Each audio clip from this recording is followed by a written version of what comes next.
말씀 따라가는 축복을 오늘도 누리기를 소원합니다. 주는 그리스도시요 살아계신 하나님의 아들이심을 고백하는 여러분 되시기 바랍니다. 하나님은 오늘도 우리의 삶 속에 역사하시기를 원하시며 우리를 통하여 영광 받으시기 원합니다. 그 영광을 받으시기 원하시는 하나님께 영광 돌리는 또 하나님을 바라보고 기도하는 여러분 되시기를 주 예수 그리스도 이름으로 축원드립니다. 느헤미야 13장 오늘 4절부터 9절 말씀을 볼 겁니다.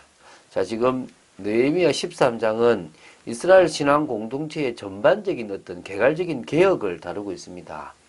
좀 차이가 1절부터 3절은 시기적으로 4절부터 31절과는 좀 다른 차이가 있는데요.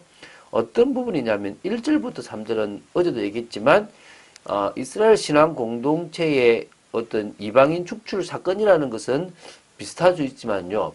이게 성벽 봉헌식 때 거행됐으니까 BC 444년쯤에 있었던 것으로 보면 되고요. 4절부터 31절은요.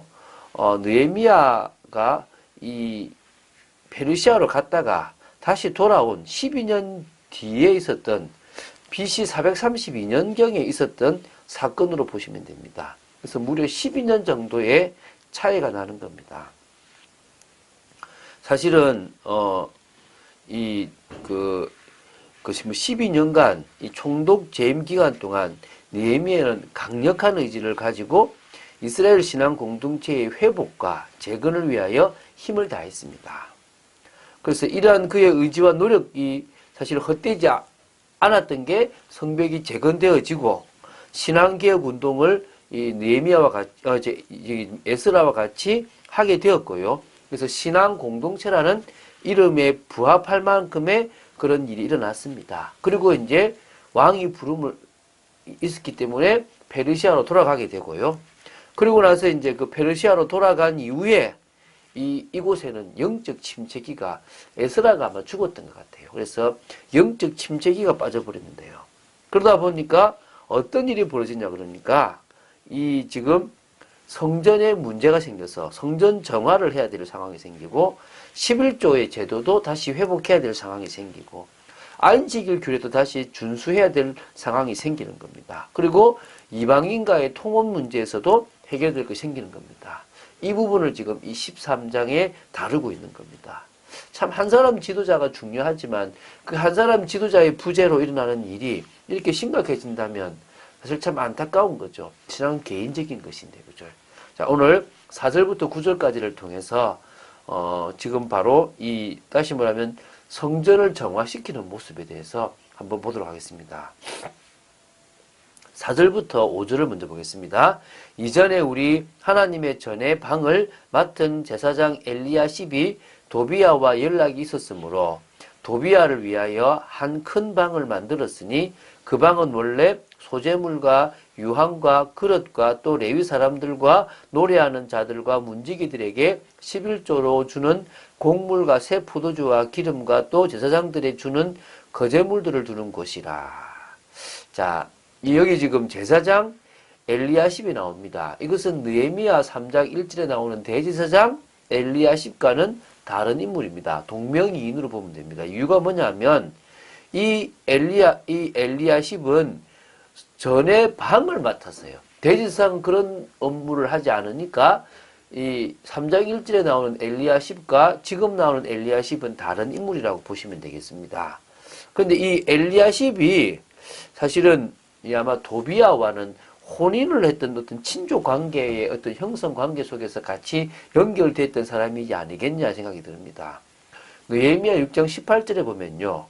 도비야가 아라의 아들 스가냐의 사위가 되었고 그의 아들 여호나 하난도 베레가의 아들 무술람의 딸을 아내로 삼았으며 그 외에도 유다 사이에서 상당한 영향력을 끼쳤던 핵심 인물들과 동맹한 사실이 기록돼요. 이 핵심 인물들과 동맹한 사실이 기록되는데 그 중에 한 명이 바로 누굽니까? 이 엘리야십이 아니었겠나라고 보고 있습니다.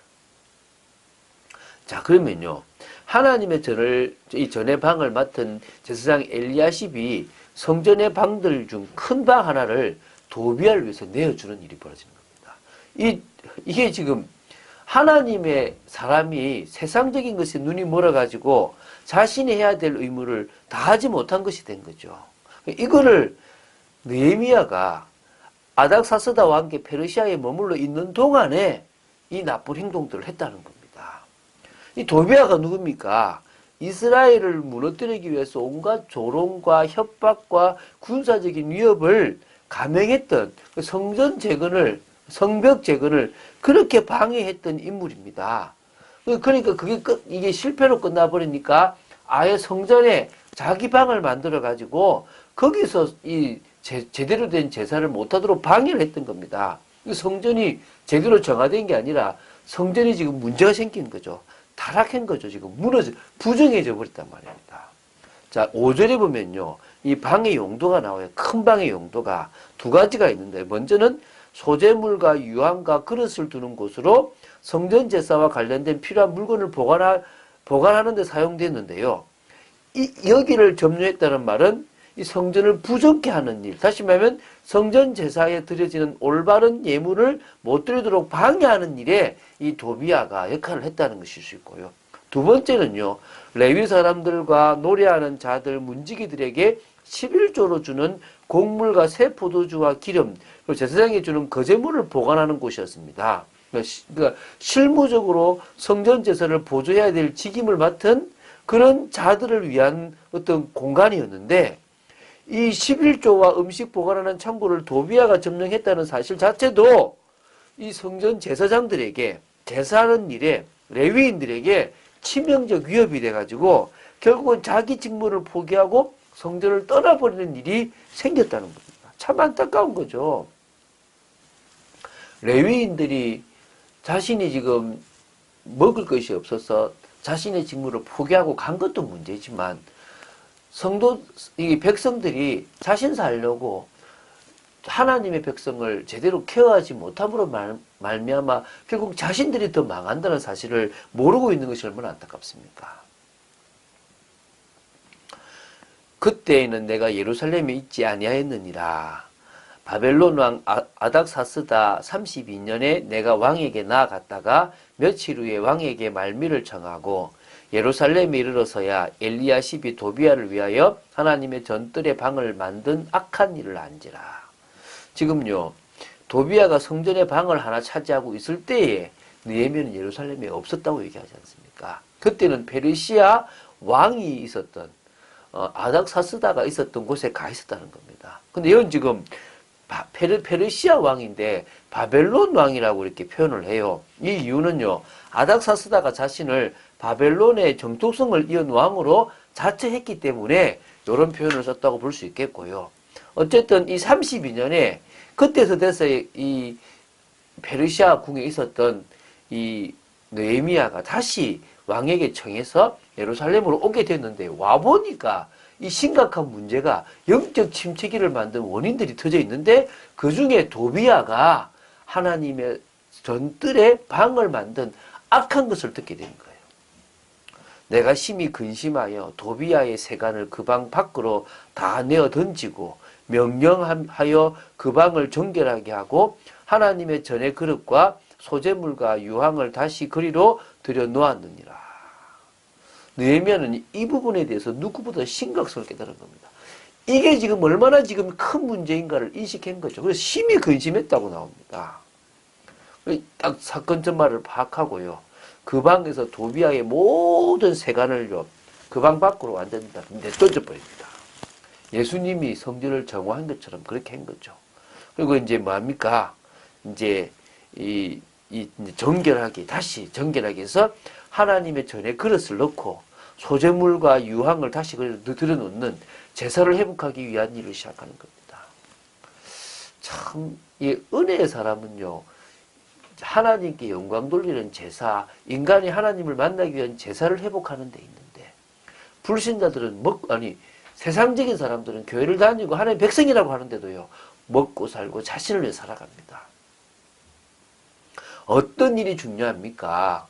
신앙을 회복하는 것, 교회를 올바르게 만들어가는 것, 그것보다 더 중요한 것이 없습니다. 여러분은 그 일에 앞장서시기 바랍니다. 그거보다 더 중요한 일은 없음을 아시기 바랍니다. 우리에게 주신 은혜가 불가항력적 은혜잖아요. 그 은혜를 구원하셨어요. 그 은혜로 우리에게 하나님 자녀가 되게 하셨습니다. 그 자녀의 축복을 누리지 않으면 우리 인생이 망하는 겁니다. 하나님을 위하여 우리가 있는 게 아니라, 물론 맞지만 우리에게 하나님은 지금도 은혜를 주시고 우리를 위해 하나님은 많은 것들을 준비하셨다는 걸 아셔야 됩니다. 내가 하나님께 헌신하면 얼마나 하겠습니까? 물론 우리는 그렇게 만들어진 존재입니다. 근데 그렇게보다는 우리가 받은 은혜가 더 크다는 거예요. 우리가 하나님으로부터 받은 은혜와 사랑이 더 크다는 걸 아셔야 됩니다. 여러분 정말 여러분 그리스도 안에 있는 지혜, 지식의 부활을 찾아 누리십시오. 그래서요. 진정으로 우리는 창세전부터 그리스도를 통해서 이루신 그 구원에 대해서 바로 알고 이제 정말 값없이 주신 이 하나님의 사랑을 이 은혜를 다른 사람에게 전하는 그래서 그 눈이 사람을 보고 세상을 보는 눈과 생각이 달라져야 될 줄로 믿습니다. 그런 축복을 누리는 여러분 되시기를 그런 응답 속에 오늘도 기도한 여러분 되시기를 주 예수 그리스도 이름으로 축원드립니다. 주는 그리스도시요 살아계신 하나님의 아들이심을 고백합니다. 진정으로 저희들의 인생이 바뀌어지기를 간절히 소원합니다. 신앙 중심, 예배 중심, 은혜 중심으로 바뀌어져서 정말 목회자가 목회자다울 수 있고 성도가 성도다울 수 있고 중직자가 중직자다울 수 있는 축복을 누리게 허락하여 주시옵시고 정말 모든 예배에 우리의 중심이 들어질 수 있도록 역사하여 주시옵소서. 속지 않게 하여 주시옵소서. 주 예수 그리스도 이름으로 기도드립니다. 아멘.